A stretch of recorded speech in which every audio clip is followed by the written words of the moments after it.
Axiom Trade kaɗai ka sa a gaba fa ka fahimce sa, to kai fa an sallame ka a DEX. An sallame ka don Axiom Trade ta tattare maka komai da kake buƙata, komai. Ta fi DEX Screener ma, wannan kenan. Kamar yadda kuke gani nan, waje ne na ƙinƙisan token, amma token ɗin ma waɗanda suke trending yanzu haka. In kun kula yanzu kun ga wannan yanzu haka yana trending shi ne, amma yanzu ya tafo sideways, yana tafiyan maciji kamar yadda screener za ka samu. Kun ga za ka iya taɓa nan wajen ka samu ka koma DEX Screener, shi kenan yanzu nan muna cikin DEX Screener. Za kuma mu iya koma form.phone wanda yake live, gashi nan su ma ga su nan, wannan kenan.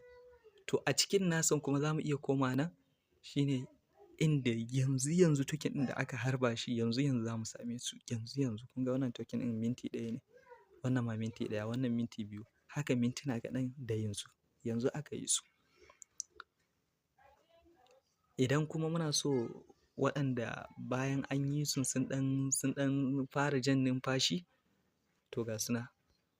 In sun kai wani adadi na market cap sun fara jan numfashi za su tsallako nan.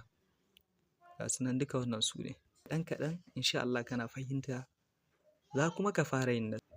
Wane tsari ya kamata, ko da a ce waɗannan sabon token ɗin ne ma, wane sirri ne ake bi don a yi nasara? Kamar yadda kuke gani ai ana bayyana su wane ne a ciki. To insha Allah za mu bayyana sirrin da yake cikin Axiom Trade da sauran platform wanda suke na zamani, wanda koyaushe shi DEX Trade yana canja salonsa. Ba za ka yi wata ɗaya ba ka shiga DEX Trade ko kuma ba ka nema ilimi a cikinsa ba, ba ka yi bincike na ilimi ba ka ce kuma za ka dawo kuma ka ji daɗin kasuwan yadda ka saba. A'a, gaskiya zai maka wahala. Wannan kenan, Allah ya sa mu dace. Ku yi ƙoƙari kar daman nan ta raguwan kuɗin da muka sa mutane 20